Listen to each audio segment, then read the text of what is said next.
Welcome to Be With Champions. I'm your host, Greg Bennett. And today, wow, I have an incredible chat with arguably the greatest of all time triathletes, Frodeno.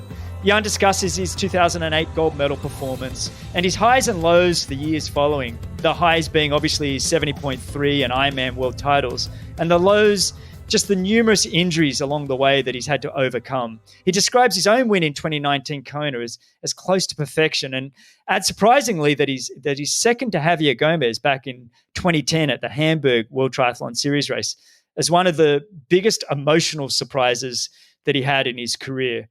This was just a simply tremendous chat with simply one of the greatest champions in the sport of triathlon and a very good friend. Some housekeeping before we go on. Please go to bennettendurance.com/media for show notes, timestamps, links, and coupon codes. Please subscribe and share. You really help me out if you can do that for me. And finally, I truly appreciate all the feedback on my social platforms and iTunes, etc. Please keep it coming. It truly helps me out. Enjoy this one. Wow, I really did. Before we start, I've got to give a quick shout out to the brands that make this show possible. The only brands I'm working with are brands that provide products that I use daily and truly believe in. These products support my immunity, they help improve my recovery and my focus. First up, my friends at Athletic Greens. I love this company and I love their all-in-one daily drink. It's become a part of my morning routine. I'm heavily focused on supporting my immunity and boosting my energy and helping my gut health, but I want to do it naturally. And I found that support with Athletic Greens, a whole food sourced green drink that tastes great and there's no hassle. It's delivered straight to your door.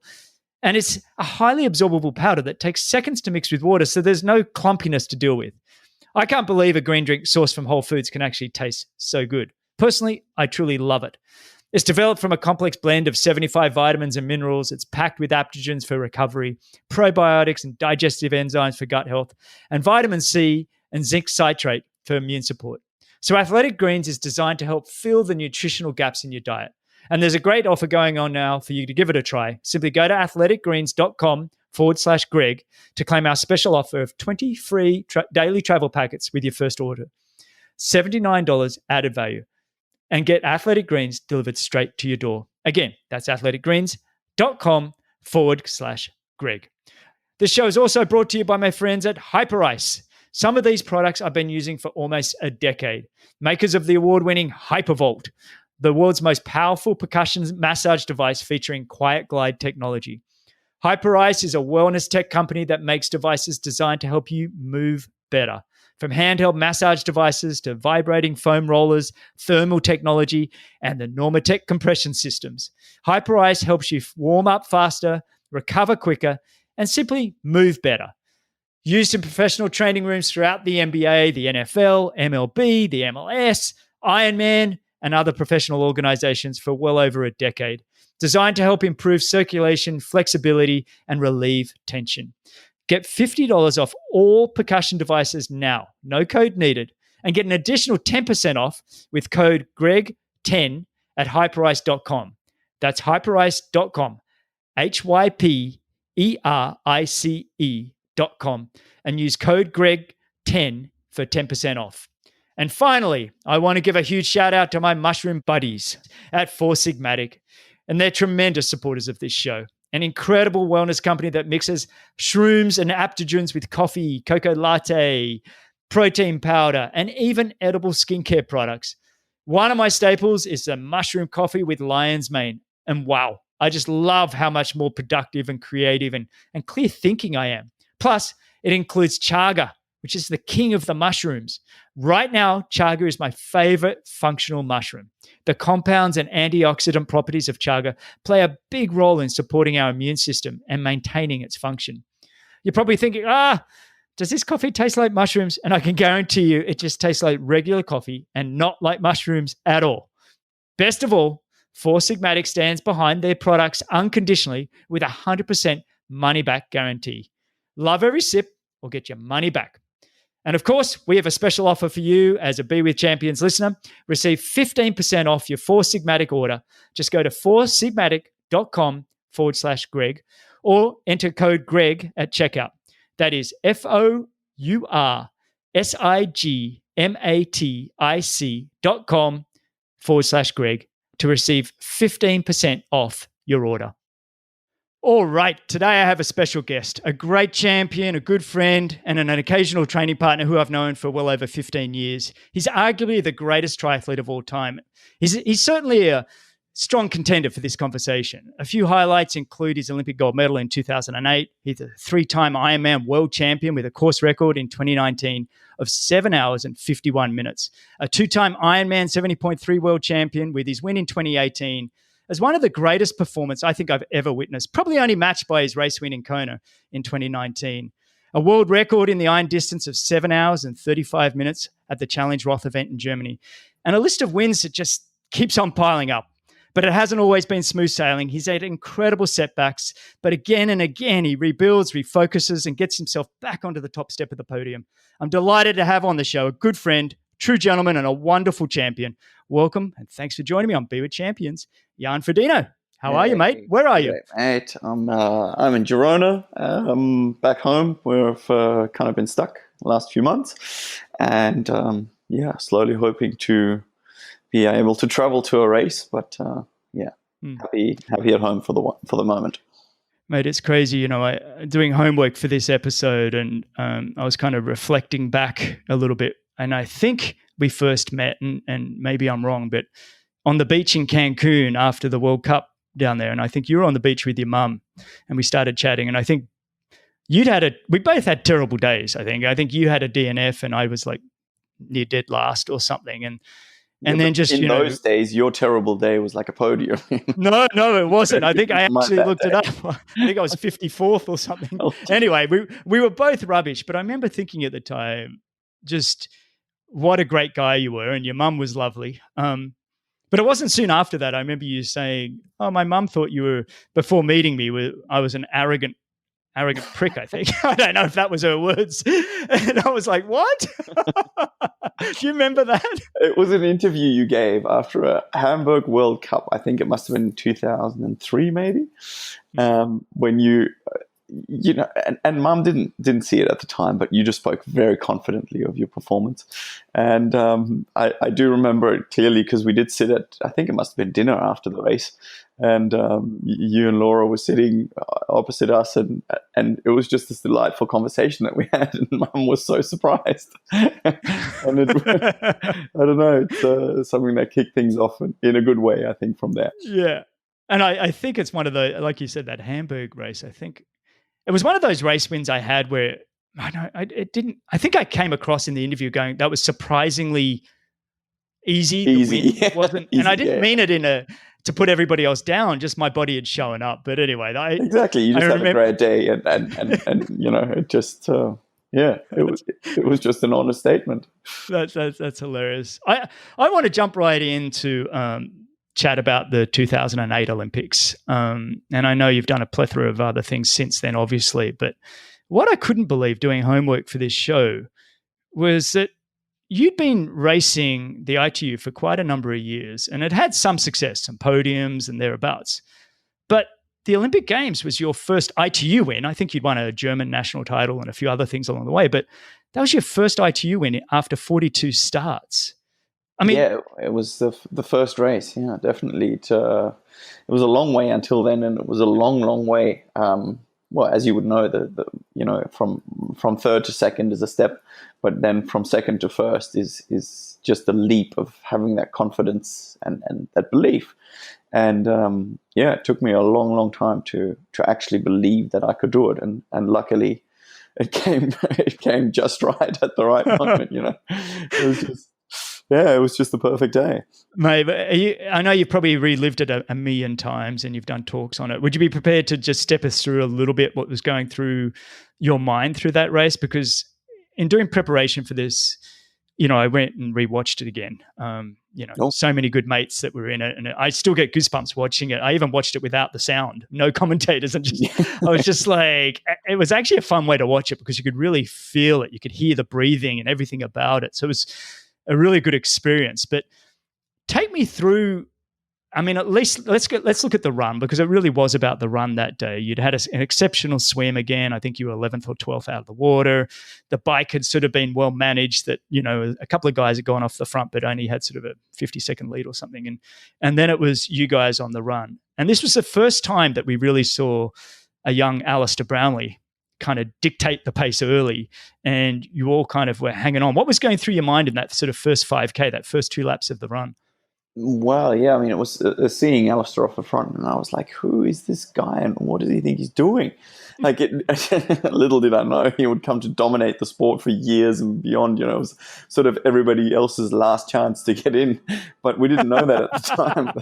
That he was chance. It really was. It was the last race until he came on and just decided to thrash us for a few years. And you know, at the time, it was really more about, you know, Rasmus Henning and Simon Whitfield, and of course my good friend Daniel Unger was in that group, and let's not forget about Javier Gomez, you know, who was there, and all these big names. And you know, it was the first dance at the Olympics, but I always realized, like, all I have to do is get it right on this one day. You know, it doesn't have to be, you know, it's not about what happened yesterday or what's going to happen tomorrow.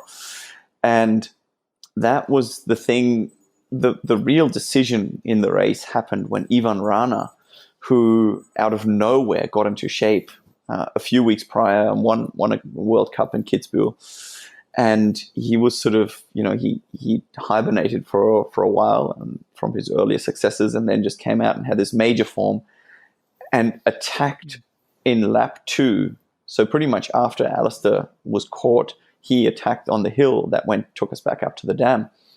And I just knew it was too hot and too humid to go with him straight away, because there was a false flat along the dam where I was strangely confident that I would catch the guys, because, I mean, you know, these were the biggest names of our sport at the time. And the crazy thing is that I did bridge up back to them. And then, despite all the noise on the grandstand, and besides the motorbikes and the choppers in the air, all I could hear was these guys breathing. It was the most surreal moment, because it's funny, you just mentioned it, you know, how you could feel yourself into the race. And that's literally all I heard was these guys breathing. And in that moment, I had a real confidence of actually being able to make it. And, you know, and then there were a few pace changes, and Simon Whitfield got dropped off the back. And it became a bit of a waiting game on the last lap, where there was Bevan and Javier, and I'm trying to think. Yeah, no, it was just the 3 of you, and I think Simon was like 20 yards off the back, but yeah. Exactly. And then there was a big screen just before the finishing straight that was set there for the spectators. And I saw Simon toss his visor off to the side. You know, back in the day, before you used to get a time penalty or disqualified for such a rubbish infringement. Anyways, and I was so excited, because I'd been preparing for a sprint for so long, and so many training sessions, and pretty much learned to sprint, because I was horrible at it. But as you know, sprinting at the end of a 10K is very different to sprinting out of the gates.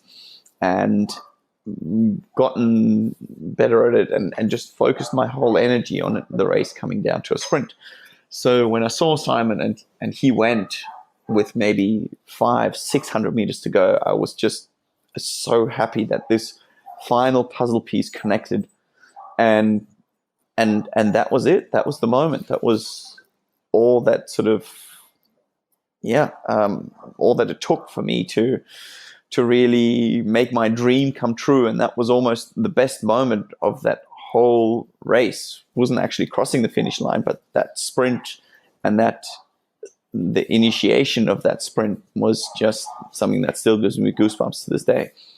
It's funny, I love the fact that it was so process orientated. Like, I remember we were chatting a number of years back, and I think I asked you, had you done much sprint training or whatever? And you said, actually, yeah, I'd been really preparing the sprint, believing that it could come down to the sprint, and I wanted to make sure I have one. So it must have been kind of exciting when what you'd been focusing on in your training, both mentally and physically, suddenly was happening. And that old saying, whoever goes first loses in a sprint, it must have been kind of nice when Simon went with such a long way to go. For people that don't know, Simon Whitfield has one of the most dynamic, explosive sprints in the world, and so does Bevan Doherty, who you were with. And yet you were able to sit with Simon, and I think almost just wear him down by being on his shoulder. And so you really just had that sort of final 200 meters to 300 meters where you could really just ignite. It was like you sat on him and then you just ignited and you didn't let up. It was like, did you think he was coming back, or did you think anybody else was there? Because the determination on your face, that final 200 meters, was absolutely incredible. I don't know if you've gone back and had a look at that footage, but it was like, do not turn around, do not let up. Well, that's the thing. I actually got a message from a friend the night before, an SMS message, and he said, whatever you do, don't look back. Because every time until this stage, I'd done sprints with Daniel, and Daniel had out-sprinted me every single time. And it was mainly because I looked around whether I was safe and whether I could let up. And I just figured, this is not a time. I was the young kid. I didn't have an arsenal of options. I had one race plan. I had to commit to it because, of course, from where I was in terms of my racing and my performance to get to where I wanted to be was a whole different level. And so that's why I needed that one race plan to come true. And when it did, I wasn't going to give up on it 200 meters before to look up and. Do you think there was an element of, you're a fairly confident guy, and we've seen that sort of since 2008 Olympics with the way that you've carried yourself, that expectations, because you hadn't sort of been the world champion leading in, or Javier Gomez who'd been winning everything, or Whitfield had, had a gold medal, and Bevan Doherty had a silver medal. Was there a little bit of, you were free to just see what happens? And did you feel expectation going into those Olympics, or did you really feel like I can do whatever I want?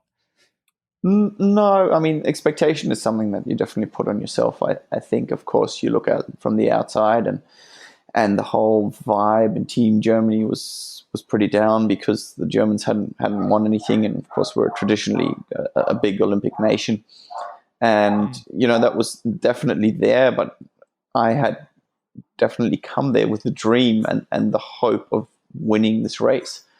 It was one of my mentors that taught me early that, especially in Germany at the Olympics, the winner takes it all, and all the contracts and all the bonuses and even flying home. If you don't have a gold medal, you're flying coach. And it was just a way of me to be able to bridge that gap and to make it as such, And that's where I luckily didn't not succumb to the pressure, but didn't take the negative elements of the pressure, but rather took them as an opportunity and realized that this really is my one shot, that I maybe won't get one more time, but also may never get again. And that's amazing when you go into an event and go, look, this is it.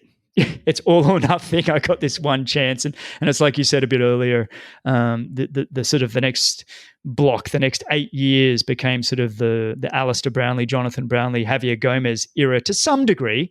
But I still think when we look back and the way you went on in 2009 and 2010 and all the way up to 2012, I think you did an incredible job of, I think the Olympic Games ignited you onto the world stage, obviously, in the world of triathlon. But then I think you did a really good job to say, look, that wasn't a fluke and I'm not a one-hit wonder. Because I think you then went on to win a number of World Series races. 2010 is the year that we were training together, even in Saarbrücken, in Germany. You were training incredibly hard. You were winning the World Series. I think I'd come over there with Simon Whitfield maybe 4 weeks before the grand final in Budapest. You'd won, was it Seoul or Yokohama that year? You'd have been on the podium nearly every time you'd raced. It was just an incredible year. 09 and 10 were incredible years in the way that you backed up after that Olympics.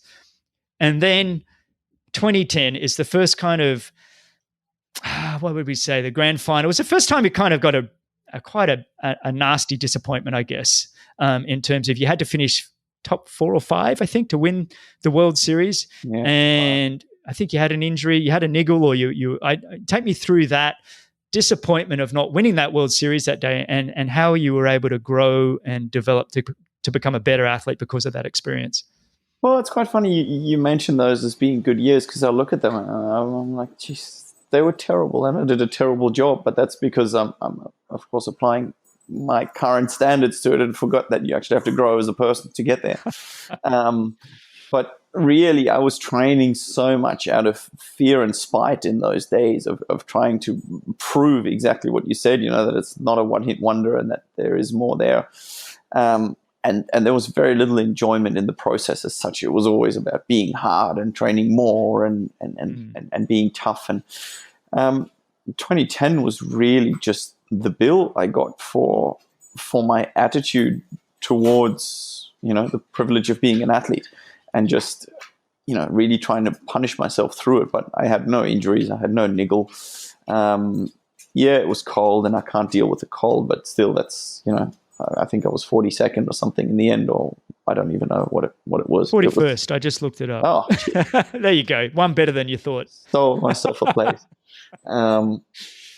And it was just, in hindsight, and in all honesty, it was just a mental thing, which also was shown by the month that followed up to that. And it was always, I think, my head gently and then less gently telling me that with the Olympics, my fire was actually no longer there. It was a little bit done. I remember you and I having a conversation about repeating and what it's worth to repeat a performance. And at the time, I was just like, I know I should, and I know a world title is the next thing that would be relevant on the Palmares, but it's actually, I didn't allow myself to be like, you know what, this is no longer my journey. My journey finished in Beijing. And so I continued on. And as you know, in our sport, it's impossible to go on this journey if you're not absolutely burning for it, if you're not passionate about it, if you're not just to some degree loving it. And that was definitely the price I had to pay over those next few years of just denying myself that. I mean, you say they weren't good years, but you were winning, you were on the podium, you were defending well. And I'll never forget, I think I was kind of on my way out from the ITU racing by that stage kind of thing, but I'll never forget, this is a little side story to that 2010 year.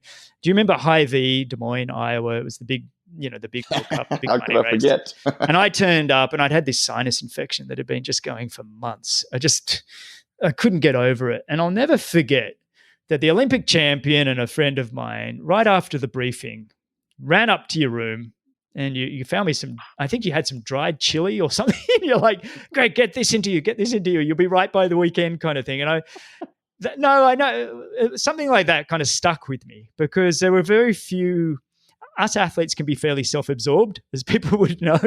And I just remember sitting there going, and I said to Laura, that stuck with me Really? till this day, that you were prepared to run up to your room and get me that dried chili just so I could try and get on the start line. So that's what you can take away from 2010. You may not have got the world title, but you left a mark with me on that one. Yeah, it's funny because the thing I remember from that ride is you, Laura, Emma, and myself going for a ride around the town, and you were telling me about just how great life is with Laura and being able to share the tour and all these kind of things. And at the time, Emma and I weren't together, but we were just sort of sitting at the back, kind of looking at each other. I was like, oh yeah, maybe that's a great plan.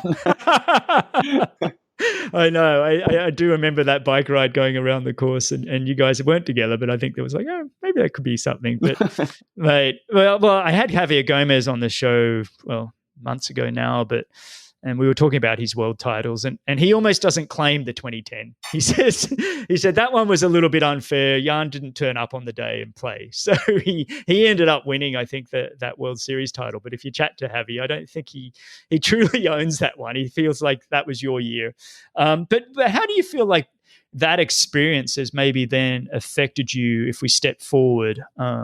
You went on to go to another Olympics where you did an incredibly good job at defending. I don't care what you say, but I think you did a great job defending and coming sixth. But then you transitioned to long course. And how do you think that 2010, do you think that helped you grow and develop as a person because of that race?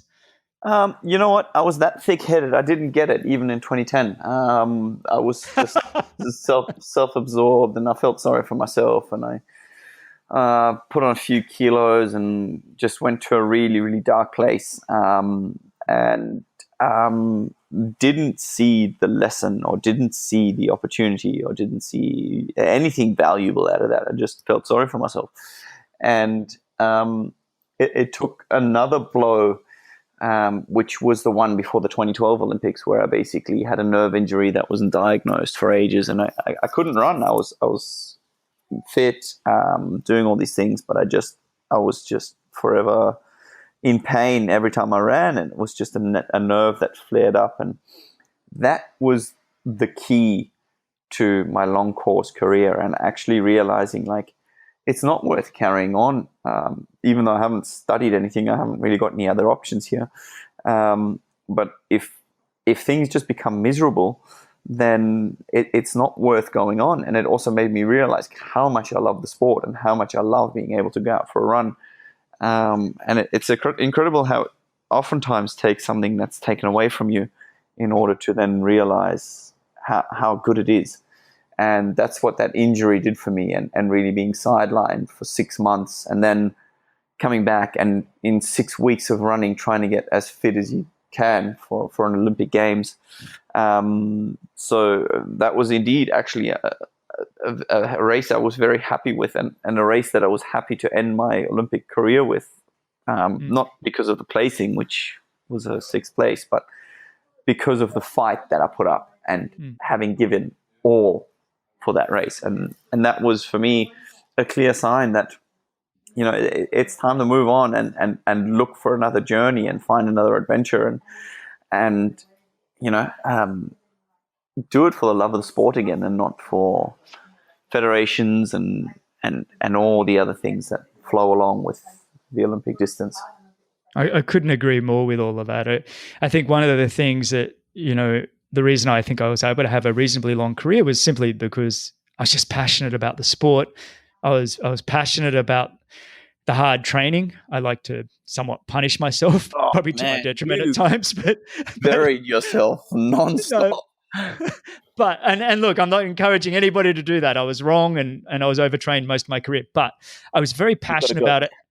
But I loved the racing. I loved the atmosphere and the test. I enjoyed putting myself on start lines, and that passion is what kept me alive throughout my career with those injuries and illnesses that come when you do overstep that very fine line of overdoing it. But you know, so I get entirely where you're coming from. But then your transition from, you know, the Olympic short course racing to long course racing was it looks fairly seamless. And what I'm noticing with the way that you did it compared to sort of Javier Gomez or an Alistair Brownlee, they keep kind of dipping their toes into the long course stuff and then coming back to short course. You said, right, cut ties, let's go all in and figure out how I can do this long course. And what was scary is I kind of felt like the long course, and especially if you look at your resume, almost suited you more than the short course, even though you had an exceptional short course career. Would you agree? You know what? I think the one thing that why we always connected really well is because I have that same sort of attitude towards training, you know, trying to find the limit, and the limit is often through large volumes and high intensity, exactly like you know. And I think it really was lucky in a sense for me that it took me those 4 years. And a couple of those years were definitely, especially 2011 and early 2012, without any mentionable success. And, it just made me realize that without being bitter about the sport, I need to move on. And if you allow me, I think that's also one of the things that made your career so long and successful, is that you did various kinds of racing, moving to the US and doing the non-drafting scenes and being hugely successful. And, with the Des Moines and the series over in the US, we never had that. For us, it was ITU or nothing. And we actually weren't allowed by the federation to even do any racing in the US. And that was kind of my luck, that I was so fed up with the kind of racing that we were doing. And, for a while there, every ITU World Cup was, or World Championship Series race was almost snowing in the middle of summer wherever we went. And it was just at a point that I was well and truly saturated. And that's why I was like, no, this is not working. I really need to commit and find a new adventure. And the greatest thing I had at the time was a curiosity, and also to a degree, a doubt whether I could actually finish an Ironman. Because you look at a lot of the guys in the history. You look at Simon Lessing. He could never do it. He was the greatest guy in a short distance, but never really translated his performance in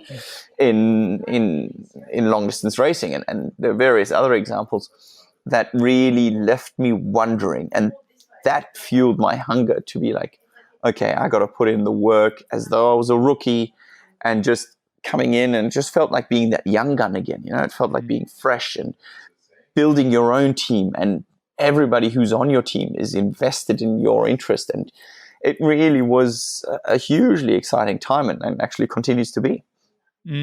It's funny you mentioned all of that, and when I had your wife Emma on the show, probably a month or so ago now, and we were discussing you on the chat, and she was. God. Well, no. Yeah, there were some funny bits in it, but no, this is the serious part in the sense that she'd been on her own, sort of in full control of her career for many, many years. In fact, even when she won the 2008 Olympic Games, she'd told Triathlon Australia, look, I need to do it my way, and you just need to back me, right? There was no federation almost for her. She was racing in the US. She was winning big prize money races, non-drafting. She was doing drafting, but she said, let me do it my way, and I'll put the pressure on myself. It's on me. And she was used to building a team around her. She'd used to being working on her own. And she was sort of saying when we spoke that you'd come from a federation that, like you said, that had a fairly big control over their athletes. And here you were stepping out on your own. But then together you were able to sort of create your own team. I know your manager, Felix, has just been with you by your side now for, forever, 15 years or so. And you've created this amazing team around you that made that transition probably smoother than it is. Like you said, maybe the Simon Lessings of the world didn't have that team. I don't know. But the way you did it, you took your training from short course, which always seemed to me like you were doing a lot. I don't know if you're just doing a lot of work. How you look at someone else doing the same thing as you, and you're like, man, that guy's doing way too much. It's true, isn't it? I remember us all in Germany together, and Whitfield would be doing his thing, I'd be doing mine, and you'd be doing yours, and we're all competitive, but we're all friends, And it was kind of like, but we're all trying to one up each other, and I think we all went terrible come Budapest. But anyway, I think maybe that was our downfall that year. But I mean, you did transition well over. It looks to me, when I look at the way you transitioned in 2014, that you said, this is going to be a journey. Don't go for too much too soon. Is that what it was like? I mean, you got third at the European Ironman Champs, third at the Kona Ironman Champs. Although I think, didn't Kona that year you have a puncture or two as well, I think, in 2014? I had 3 in Frankfurt, and I had 1 in Kona, thanks to some super fast tires I was running, and some mega special lube I got at 8 p.m. the night before the race from good old Conrad Stoltz, who was hanging out, and I managed to put that lube on my chain in the morning. I was just so nervous and so clueless. But that's the beauty of it. You go in and you just a rookie again, and you have to make these decisions, and you wonder. And I'm a big fan of self-doubt in the relating to performance. Okay, so you believe in yourself and backing yourself to be able to do something, but there is always a doubt whether you've done enough and what more can be done. And I think that doubt is what continues to fuel me now to just never feel safe with what I've done. And it keeps me running. It's almost like that hamster that keeps running on the treadmill, just to keep ticking over and keep trying to find the solution and the best possible way. And the only problem with that is that I decided to trust my coach 100%, who hadn't coached any Ironman before. And I deliberately said, we're not looking at what anybody else is doing. I want to go away from the ITU style where you kind of know, okay, Alistair's running 29:10. If you want to win, you have to run 29:10. Whether your body is able to ever even run 29:10 or not is regardless. It's just how your training is adapted to the goal someone else sets, right? Mm. Whereas here it was the other way. We just tried to get into as good a shape as possible. And it just was an entirely different process. I love that. I had Katie Zaferis on last week, and Katie, the 2019 world champion, and we were talking about how fear or doubt, as you put it, and how it kind of, if you can use it as a fuel rather than freeze you, I think, sometimes fear can be like it can crush you, you feel, but if you can use it as a fuel to not become complacent, it's amazing how it can kind of energize you to become better, to find more out of yourself than you ever thought you had. I think that's fantastic, that you were able to do that. And then you backed up 2014 incredibly well still. I mean, you were second to Javier Gomez at the 70.3 Worlds. It was a very successful transitional year, I would say. Would you agree? Yeah, absolutely. I mean, it was, especially in hindsight, it was all you could dream for. Of course, when you're there, and then you always want more, but that's the nature of an athlete, I think, is that you always want more, and you want everybody to be at the start line, and you want to try and beat them all, and you just can't have it all at the same time. But then you did start to have it all. I mean, at the end of the day, you got very greedy very greedy indeed, really from 2015 onwards to some degree. I mean, we've had a few setbacks in sort of along the way, but honestly, mate, 2015, you just crushed were you undefeated 2015 and 2016? I don't think anybody even came close to you in half of those races.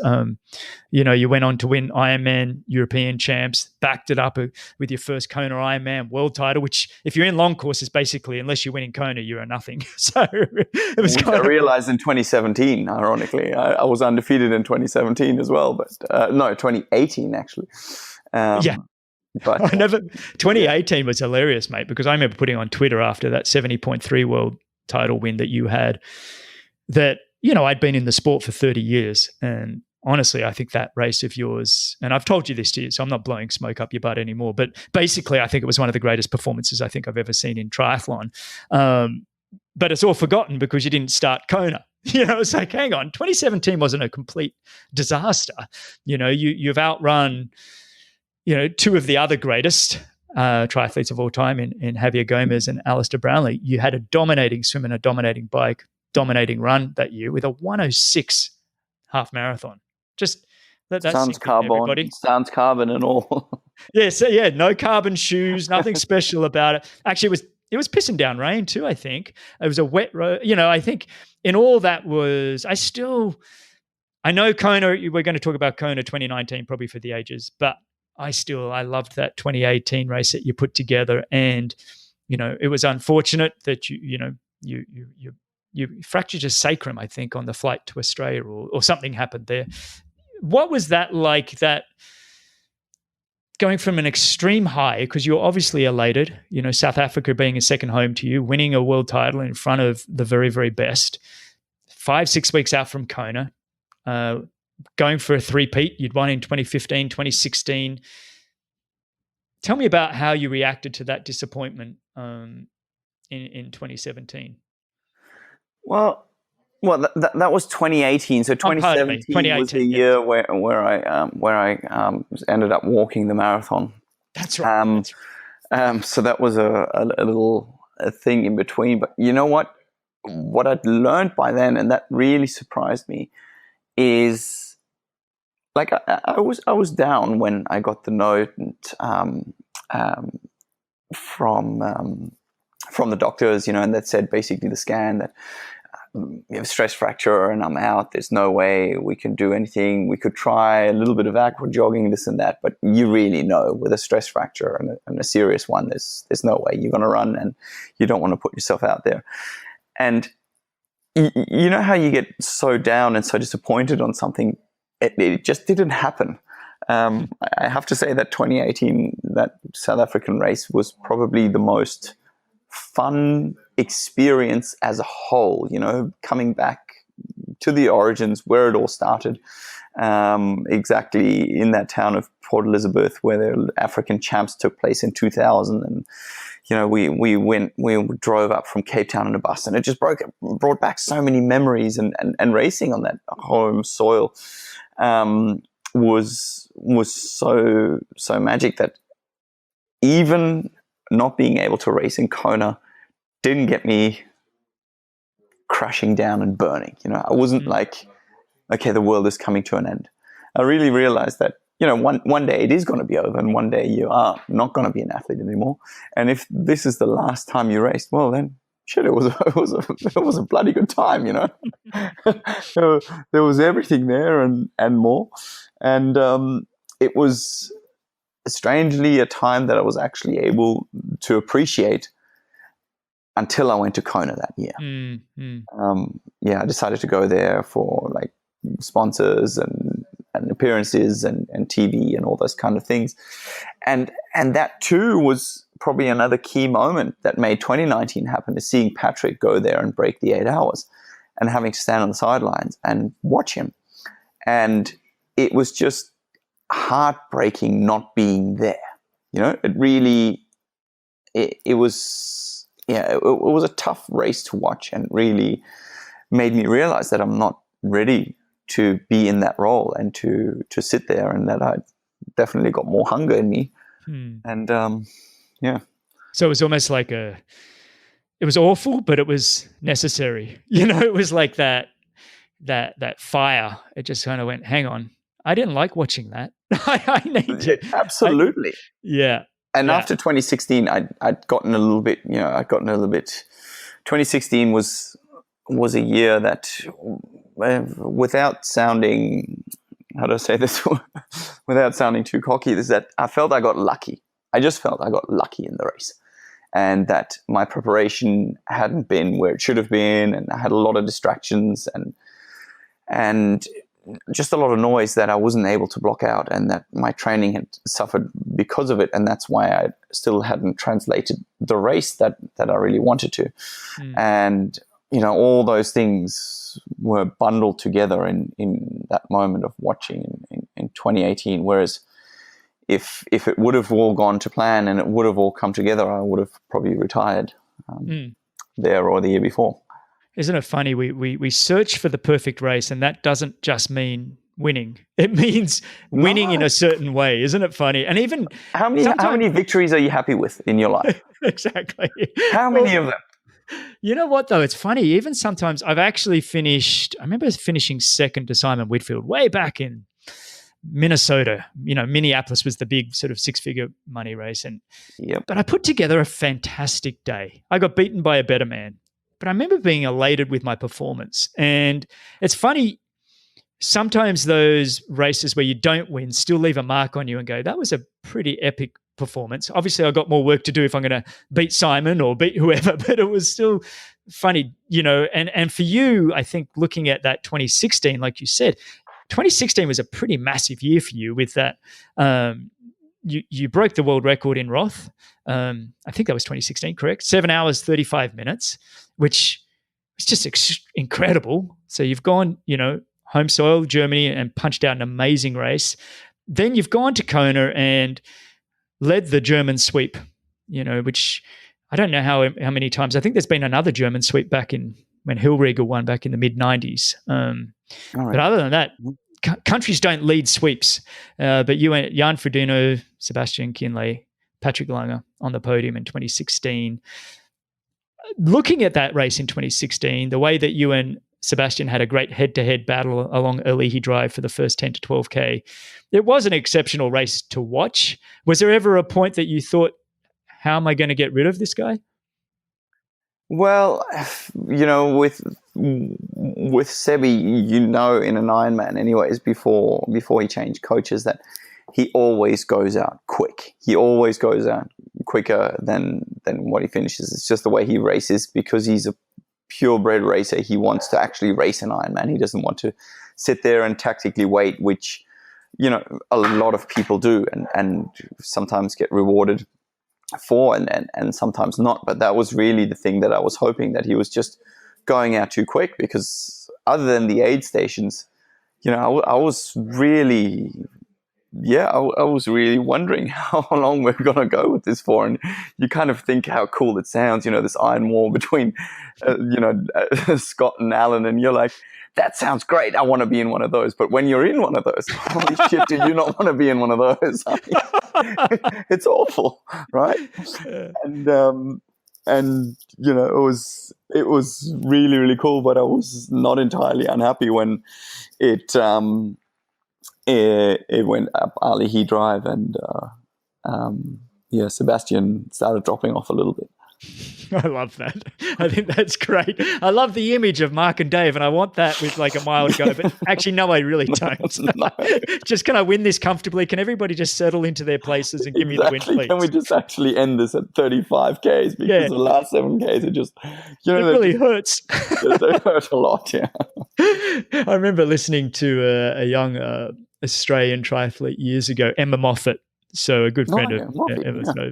And she was talking about, I think she won the High V World Cup. And I was talking to her after the race, and she was just like, could everybody just stop chasing each other and just relax into their positions and stop being greedy?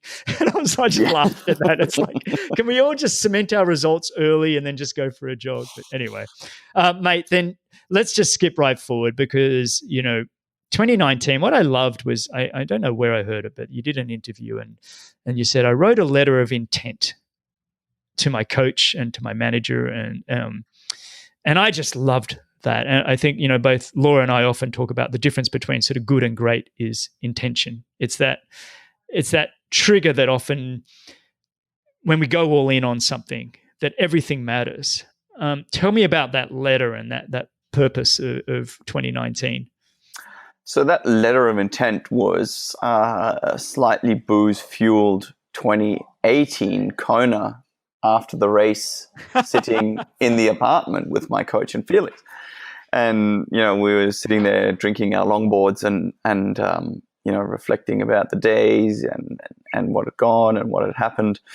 And I'm trying to think, but a couple of Dan's athletes didn't go too well either. And it was just one of those moments that needed an upheaval, and Felix got out a piece of paper and he started scribbling something down, and he's like, all right, I want everybody to be in on this. I want to be 100%. And I looked at Dan's face, and Dan had this reluctance, because he's a scientist, and he's the guy who gives you the quote 3 years after you've read it. He's a great coach, he's a great person, but he's not the number one motivator in terms of like finding, the stuff that's out there. And, he had his doubts, and I could see it in his face, whether we'd come back from this injury and whether we'd be running as well anymore, and whether my hip would ever hold up again. And that's, and that little bit of spite was all I needed, because it wasn't really intended spite, but you know how you make things up and you're like, yep, I'm going to show you. And that's where we all signed this letter of intent to put in heart and soul into a season of 2019, and to be back on that start line a year later as fit as can be. And we actually had that going a few times during the day, where it was really that day that was needed to give 365 days of energy towards a lifetime goal and dream, which was the perfect race in Kona. Did you keep that letter? Have you still got it? Yep, still got it. Felix got it out the year after, and we've still got it. So there really is something positive to having a few drinks after a race, then, isn't there? You know, you gotta. I'm not one to advertise, booze fueled nights, but every now and then you just, gotta let go a little bit. Mate, you're not a big drinker. I've tried to have a few extra beers with you, but you tend to. You're an Aussie. You're an Aussie. I'm never gonna go head to head with you. You're a German. That doesn't count. They equal each other out. Just a quick mini break before we get back to the show. I just want to remind you guys to go check out athleticgreens.com/Greg. Sign up and get your free 20 daily travel packets with your first order of $79 added value. That's athleticgreens.com/Greg. You mind having a quick run through 2019 and the Ironman World title? I've had Timothy O'Donnell, good friend of both of ours on the show, came second to you. Describes it probably one of the greatest races of his life. He broke 8 hours himself. But he said, look, I think I was racing the greatest of all time who had the greatest day of his life. And he says, look, in fairness, I have to be somewhat pleased with my result. Would you agree with that? Would you agree with at least the greatest day of, even if you don't want to say the greatest of all time, but the greatest day of your life? Was it that kind of a performance? Yeah, it was definitely that it was an altogether bizarre experience that I've never ever had in a race afterwards. And it was Pete Jacobs. I mean, the guy we've trained with, and a friend of ours from Noosa who we've butted heads with many, many times over his attitude and his food frenzies and all the things he looks for, that are somewhat just very contrary to what you and I do. But he put out something about appreciating the moment. You know how you are, like, what are you talking about, appreciate the moment? But I was literally running along in that marathon and even on the bike, like in Hawaii, feeling good is a rare commodity. And I felt good for large parts of that day. And it really made me realize that, this is it. This is exactly what I've been looking for. This is what I've been dreaming of. And I actually have to appreciate this because, it's only a finite amount of time. It's only, almost 8 hours and then it's going to be over. And then your fitness goes down and you don't know what's going to be. But just being in that moment was... The presence of it is something that I haven't ever experienced before.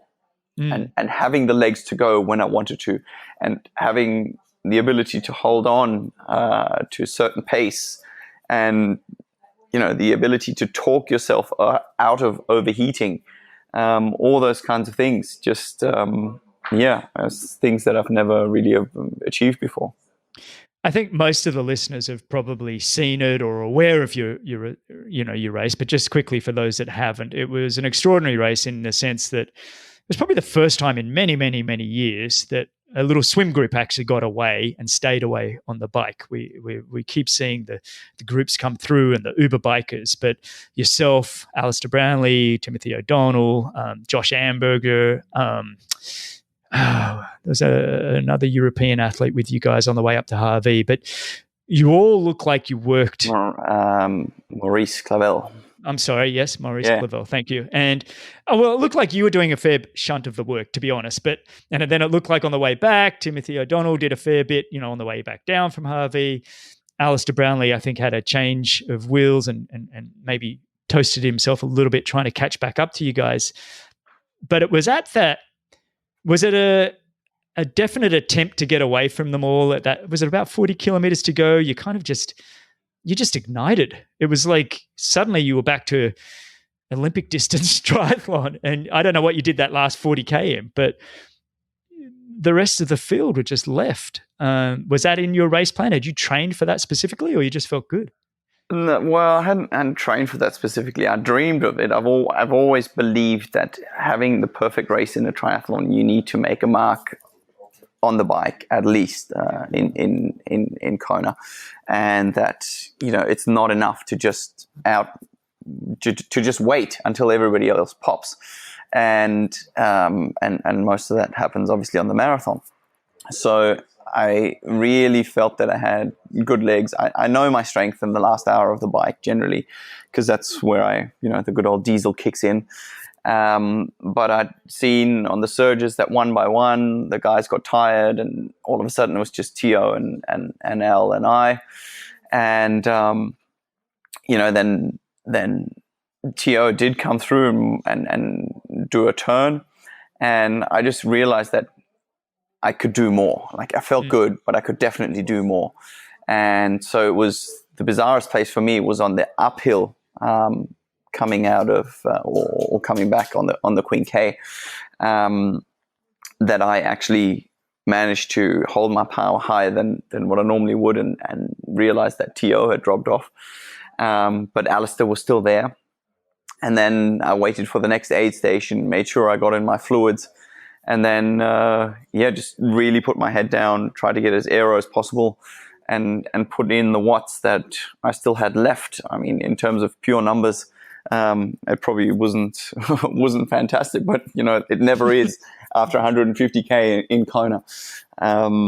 So it was just, the commitment and the fun of being able to commit.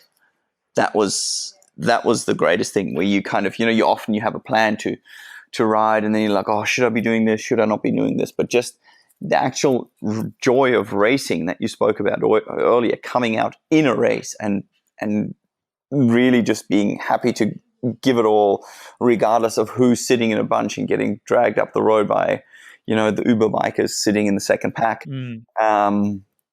And of course, feeling a little bit of urgency, because there are some good guys sitting there and strong runners sitting there who haven't seen the front yet. And of course, that is a little something that plays in. So it was an interesting dynamic, but a real freeness to race. The freeness that you spoke about earlier on the Olympics was probably in that moment more than ever, where I was just like, I don't care what happens. I'm just going to go here. And Isn't that fun to be able to make that happen on the day? Were you I know you respected, and so you should have. Alistair Brownlee was still with you kind of at that point. Had you started to see glimpses that maybe he's fatiguing, or did you kind of go, it'd be nice to have a minute or two lead on the double Olympic gold medalist? What was the kind of mindset with him? Well, I hadn't seen him since we'd gotten onto the Queen K. It was Maurice Clavel who was doing a bit of work until we got, sort of to the bottom of Harvey. Then I rode up to Harvey, and then it was T.O. And then I only saw him because he dropped off and rode back on, but he hadn't seen the front. And of course, there was a little thing of, is this guy just playing games and waiting it out? But we had a little altercation going up one of the hills, where I just sort of, how did I put this? Encouraged him to come past and take a lead. Hey, trust me, we've all been abused by Alistair Brownlee in a World Series race before, so maybe he needed something back for once. He's always like, come through, and we're all exhausted. We're like, dude, I can't. He's never ever said come through. You know exactly what he says, and it's not come through. It's not nearly as nice as that. I remember getting abused by him in Kitzbühel. I'm like, screw you, buddy. I'm exhausted. If you feel good, you keep going. Oh, that's brilliant. Along those lines. I love so that's where I saw the armor cracking a bit anyways. Yeah, okay, yeah. So you did get a little bit of a glimpse there. And but there was one funny moment, I think, when I chatted with Timothy O'Donnell, and he said, look, there's 3 gold medals in this little group of 3, and I don't have any of them. And they're all, he's like, he kind of felt like, do I belong up here? That was fantastic when he kind of quoted that. And then you got off the bike. You now had a several minute lead. You hear the crowd. Was the time even a thing? I mean, I think it was like 5 hours, 5 minutes or something. Basically, if you run a 250 or whatever, no, just under 245 marathon, you could break the course record, or if you break a 248 or whatever, 252, whatever it is. Did that all go through your head, course records, or was it just like focus on the process? No, I was definitely focusing on the process. I remember you and I, we still had swapped a few messages before the race, and you You mentioned something about Tio and not being in the best running shape, and he'll be someone to go with on the bike. And I know you guys are best buddies, and I'm like, oh man, he's up to something. He's up to something. Watch out for Tio. Anyways, he came to the very top of my list at that very moment when you said, don't watch out for him.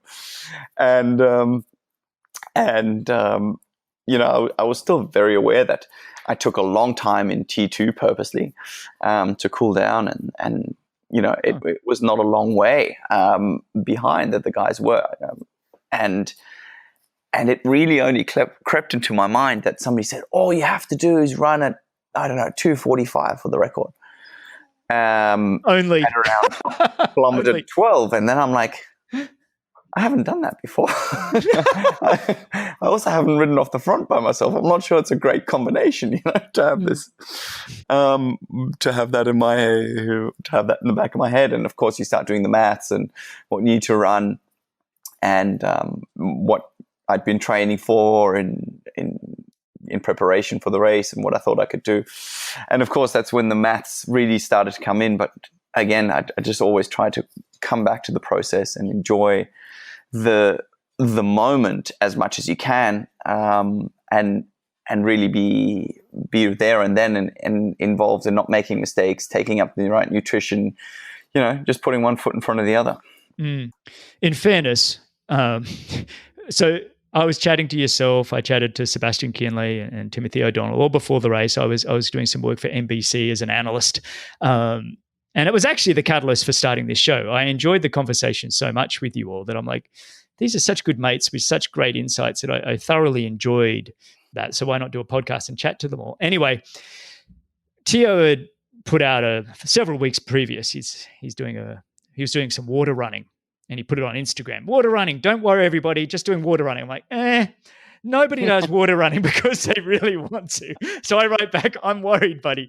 And then I think, a week or so before, we chatted, and he said, yeah, I've been water running on the Ultra G treadmill and blah, blah, blah, blah, blah. And I said to him, well, I guess you're just going to go for it on the swim and bike and see what happens. He said, yeah, and so that's what I told you. I had no idea that that Ultra G running and water running. Sat around no. Expensive bottle of wine and just backed out a plan, sitting in a little place in Boulder and working it out. This is what it is. Yeah, Greg, can you tell Jan that I'm really crap, and then I'm going to come around and outrun him? Not at all. It was very much. He told me, and I just told him just go for it, and he did, and he ended up having his best marathon time and outrunning his wife Rini finally for the fastest in the household. I think he ran a 2:49 or something, and he came second. And like I said earlier, he was delighted with that. But then you went on to have an exceptional run. When Dave Scott was on my show, several months ago, he said, the guys aren't running what they should be running, and Jan Frodeno is not running what he's capable of. But I'm like, I kind of look back at that conversation. I'm going, well, Jan Frodeno is running enough to win the races. Like you've been in the lead comfortably by the half marathon stage every time you've won. It gets to the point of you running a sub 240 becomes why. Now, if somebody was with you shoulder to shoulder, do you think there's room there that you could, if you were Mark and Dave 89 Iron Wall with somebody, do you think you have several minutes more to give for that marathon if you wanted to? I honestly don't know, and I'm very curious about it because I do I do actually wonder. But thinking about 2018 and that race in PE, I would have never ever run that fast if it wasn't for running with Javier and Alistair, and that's really what sport has become all about for me, is those rivalries and finding out whether it is possible. It's easy to say you're not running to your full potential. When at the end of the day, you feel like you've given everything, but as we all know, much is about perceived exertion, and in the end, just going to have to wait and see what's possible. You look pretty tired when you finished last year. When you crossed the line and you kind of just sit down and give me more water, would you? And I just said, Mike Riley, you can wait, buddy. I need some time just to sit. I'm exhausted. So, you mentioned rivals.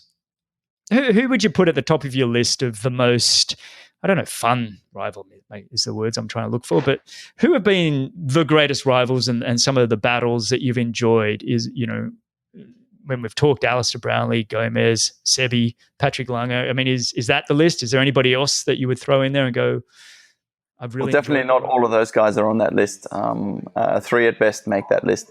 Okay. Who are the 3 at best? You're going to have to tell me that now. I'm going to remove Patrick Langer. There you go, and you're left with 3.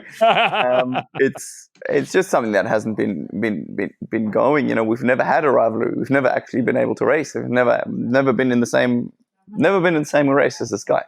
No. And of course, I think it's probably the most common answer you'll get from anybody. But the greatest guy in triathlon I've raced is Javier, hands down. He's a gentleman. You can have fun with him. He's an animal in all 3 disciplines.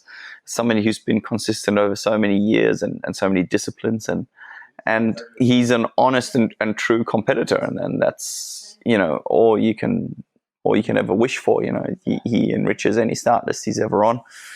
And and is a genuinely nice guy. Couldn't agree more. That's just the way. It's so short. I remember we were talking when I had him on the show, and I kind of said to him, he turned up to Noosa Aquatic Centre, where you've trained a bunch in Australia, and I think it was 2007. I'd never met the guy, but I'd heard about this young Spaniard, and I think I was doing reasonably well on the US circuit. So I was like, pretty full of myself, I guess, at the time. And I'm like, oh, here's that Spanish kid, and I'd already built up this dislike of the guy. I hadn't met him. We both finished our workouts. I think he was swimming a few, different lane or whatever. And he came over and he said, oh, hi, Greg. I'm a huge fan. Really lovely to meet you.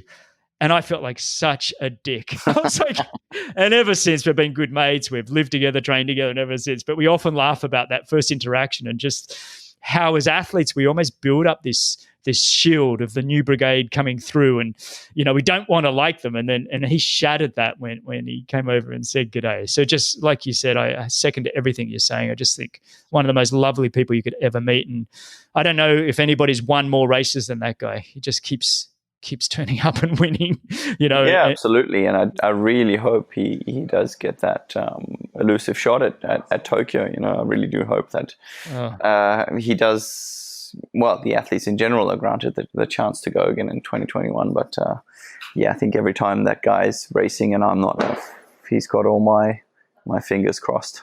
Yeah, and I'm not. I like that. I also think Alistair Brownlee has matured incredibly over the last sort of 12, 15 years. It's because you're not racing anymore. No, just kidding. Just kidding. He's someone who we all have to thank for just raising the level of competitiveness and where it's all gone. I think he's he was somebody that's definitely made me a much better athlete. It took me a long time, but it's he's definitely. We gave you a bit of a shoulder barge at the end of you're doing an interview at the end of last year's Ironman. You're like, screw you, buddy. No, it was, I think. Yeah, I was. Yeah, I could see it in your face. It was like, I actually said it. It was just in German. Oh, is that right? Yeah, on live TV.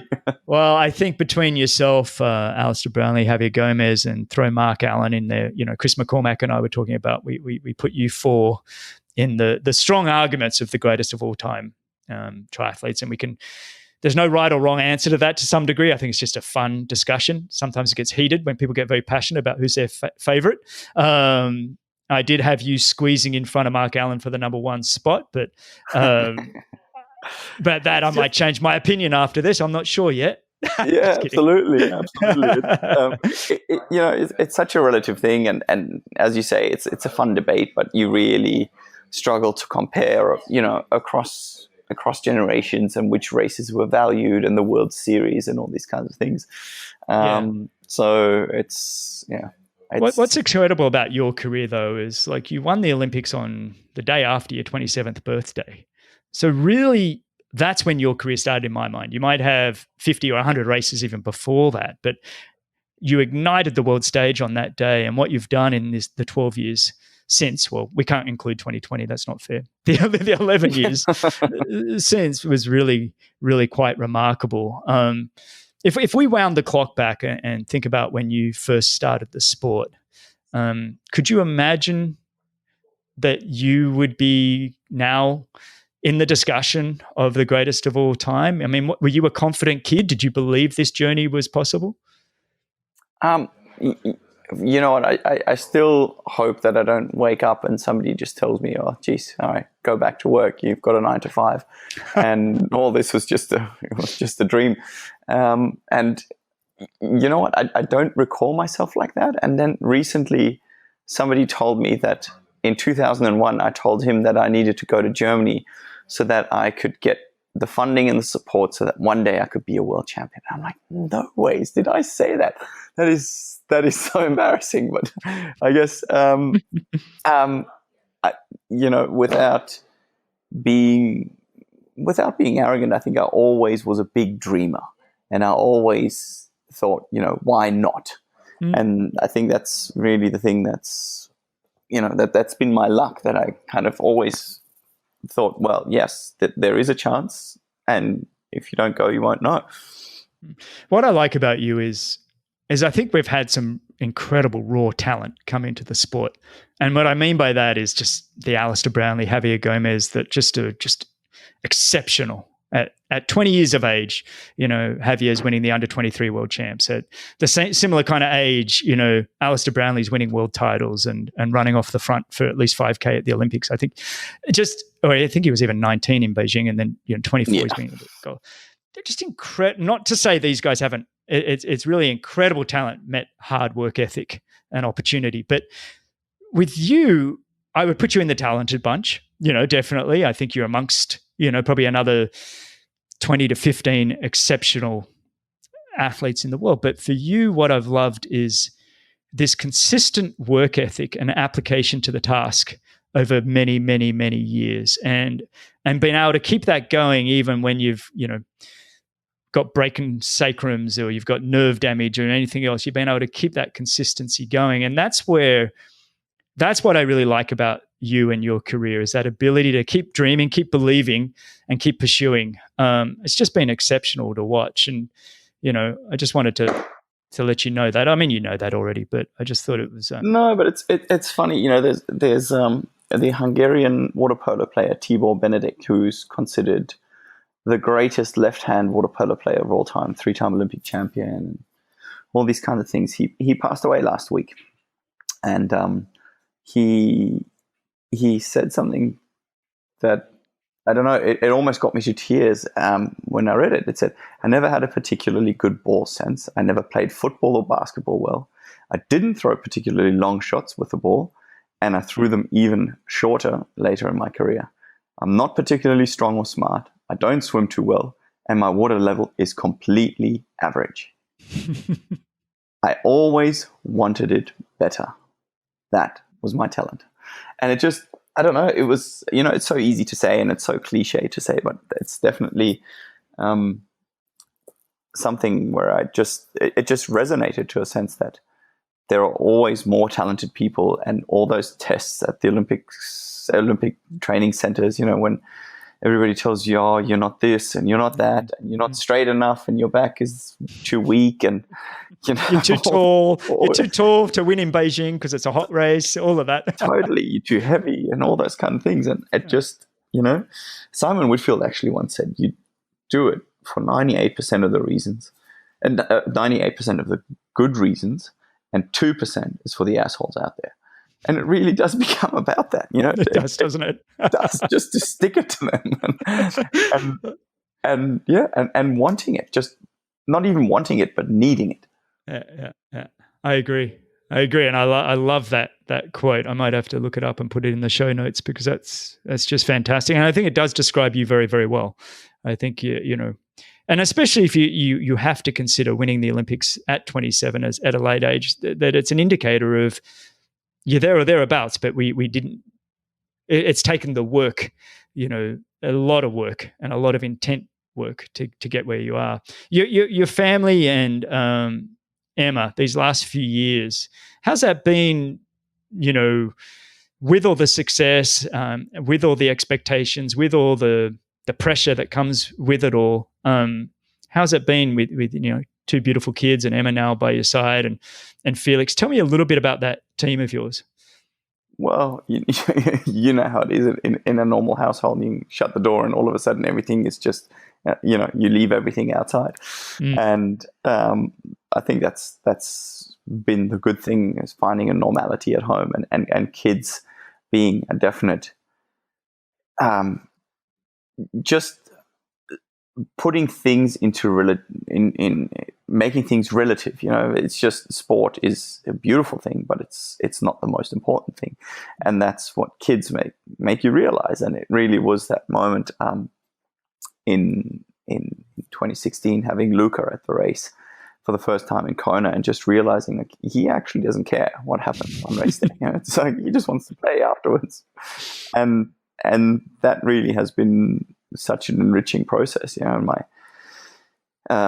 relationship with Felix hasn't changed at all over the years. We've always been very intensely focused on trying to do sport on the one hand, but also grow a brand and make a living from it for both of us, which, as you might know, in triathlon is not that tricky, especially if you're trying to, work it out for two families.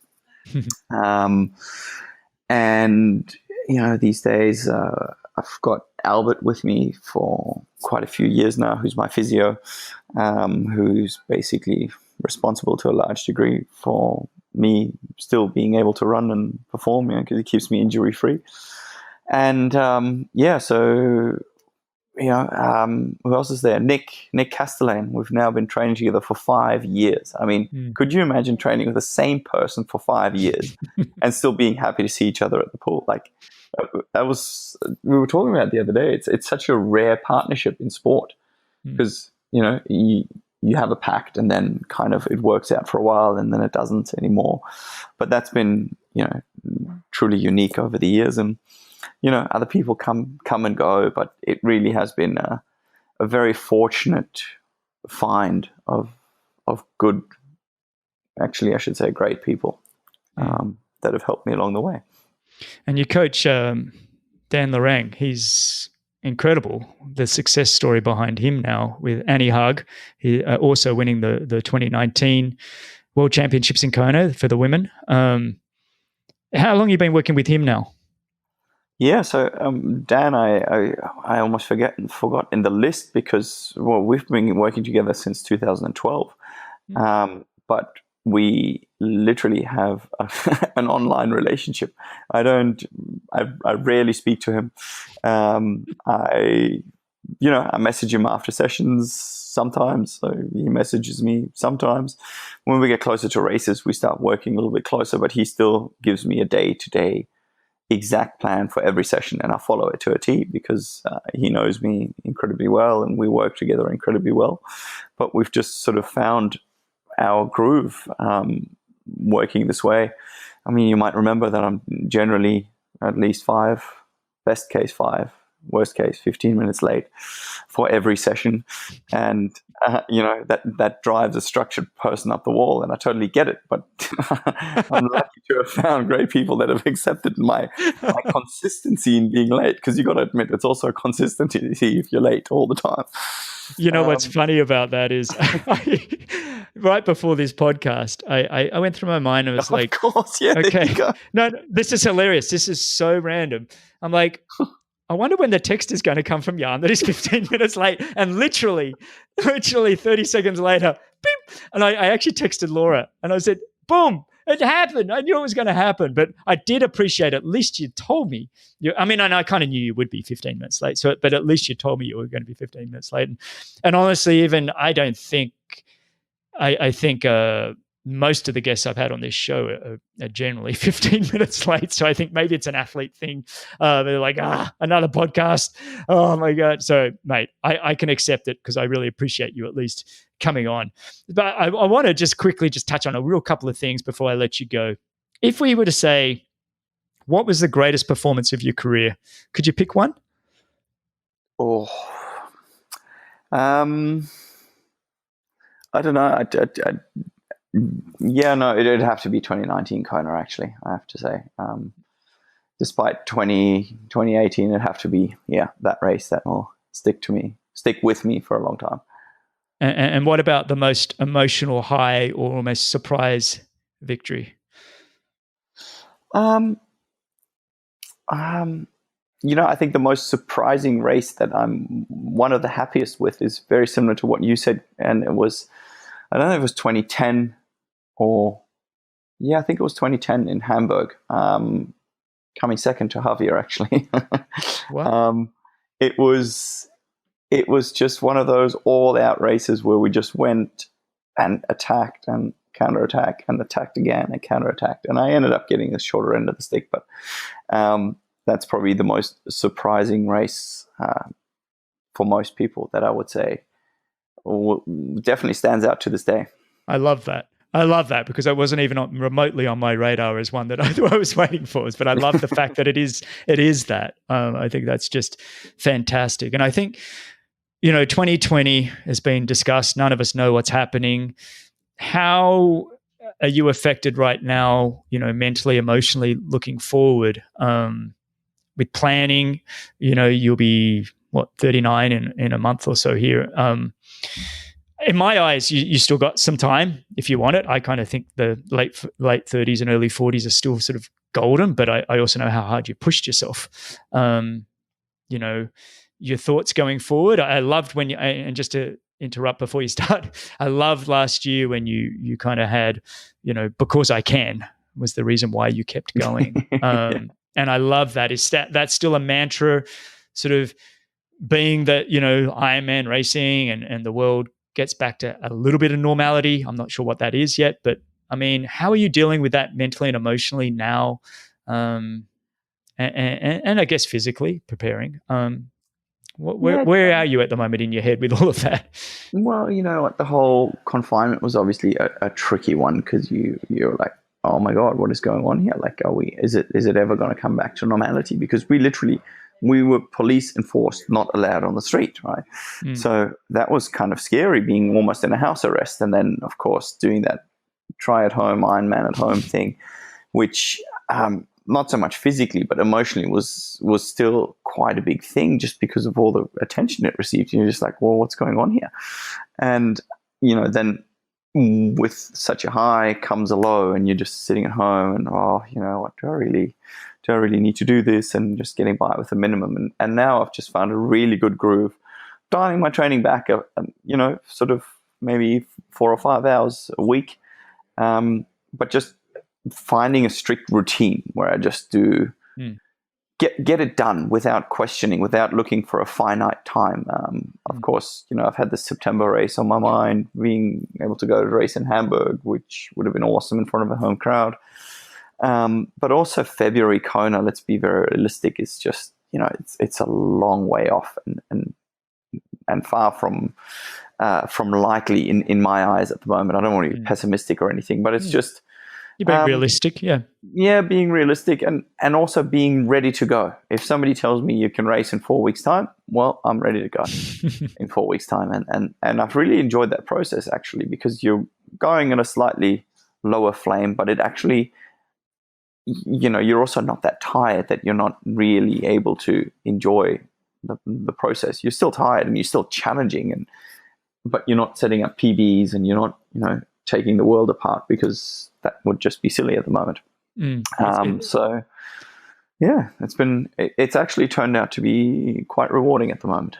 Yeah, it's almost like just ticking boxes, quietening the mind. I reference Mark Allen quite often on this show, just quietening the mind. Don't overthink anything. Just keep turning up, ticking the boxes, and keep that consistency going. And I think you're being realistic. I think it's hard. I don't think anybody should be making, flight plans or hotel bookings for anything for quite a long time. I think until we do get that normality. And look, if there is a February Kona, be brilliant. I thought we would all be elated.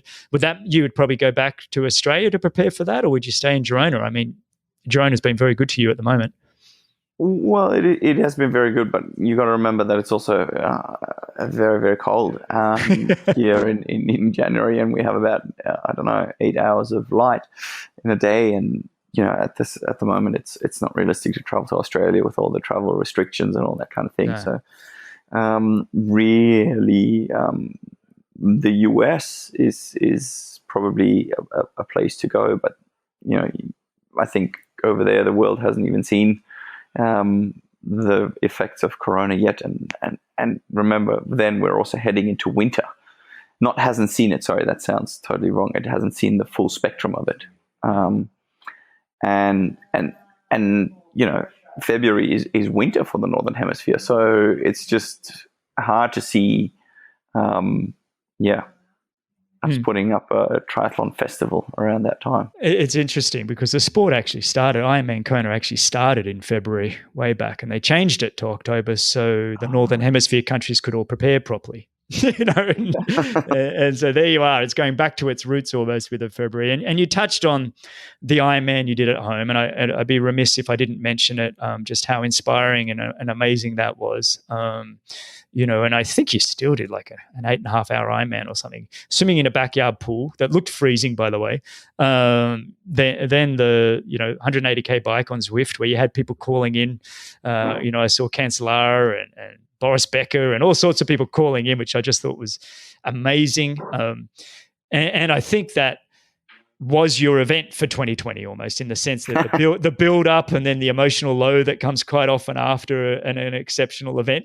Would you say that was the way? I mean, you raised a hell of a lot of money. It was over $250,000 or €250,000 or something for charities. Yeah, but I mean, we've been talking about sporting events and sporting performances, and you can't mention that in the same breath. No, but you talk about it in a charity event, and it was a chance to do something in this kind of time when you can't really do anything. But I don't have just champion athletes on this show. I have champion people. And I think that was an illustration of a champion person, that you did what you could in your way to be able to help others. And I think that was inspiring. So I think the show needs to hear a little bit about it. So there.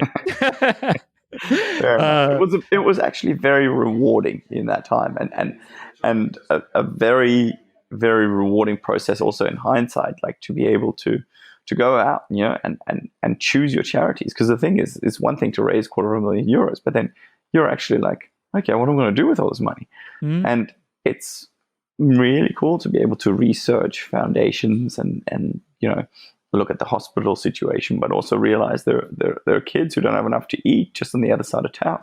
And now we're starting a long-term project and looking at some options to put a pump track in there and build a little school facility, all because of something else that would during any other normal time be considered batshit crazy, like I would do an Ironman at home.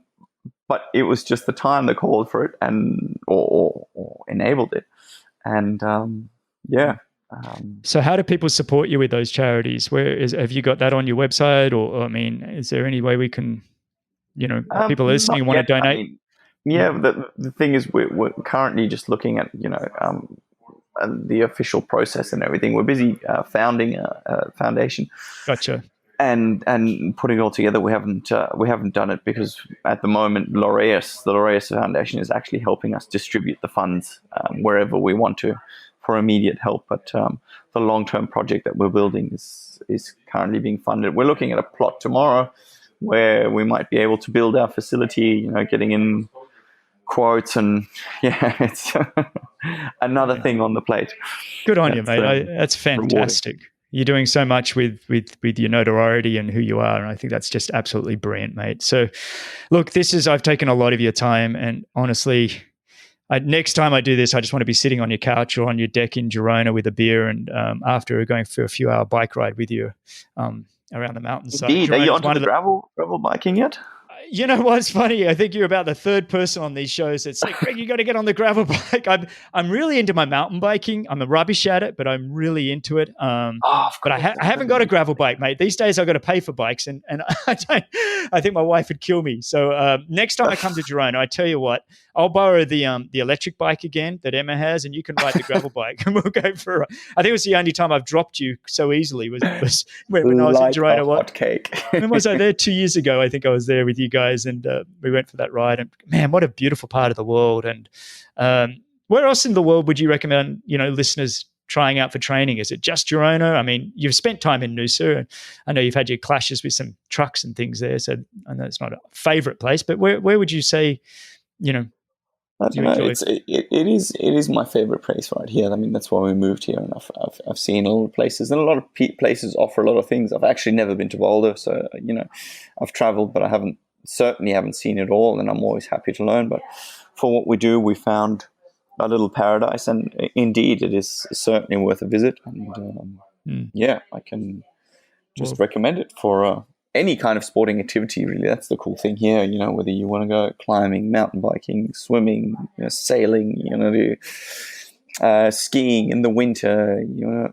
It's all here. So it's it's a bit of a nice sporting playground. Well, I know it's high on our list. Both Laura and I spoke, after we spent that day with you guys a couple of years ago, that it's a place that we'd at least like to explore living for a little while, and a great place for the kids to grow up and learn Spanish and everything else. Well, you're always welcome at my barbecue with a cold beer and thanks, and a gravel bike. I might not thanks, have a motor buddy. for you. It sounds like the perfect day. Indeed, it is. All right, mate. Well, thanks so much.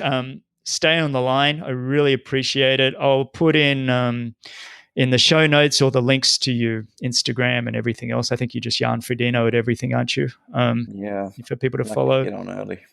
Yeah. So, mate, absolutely fantastic to just share some old stories and ventures with you, buddy. Can't wait till we catch up again in person. But Indeed. Thanks so much for your time and insights, and all my love to the family. Yeah, you too, buddy. Stay on the line. Cheers. Take it easy. Thanks a lot for listening to Be With Champions. If you've enjoyed the show, your support would truly be appreciated. You can visit the Be With Champions Patreon page, or you can subscribe with your podcast app of choice. Don't miss the next episode, so subscribe and be notified. For show notes, if you want to know more, please visit bennettendurance.com. I'm Phil Liggett, and on behalf of Greg Bennett, here's to the next time, and I hope you will join Greg again very soon.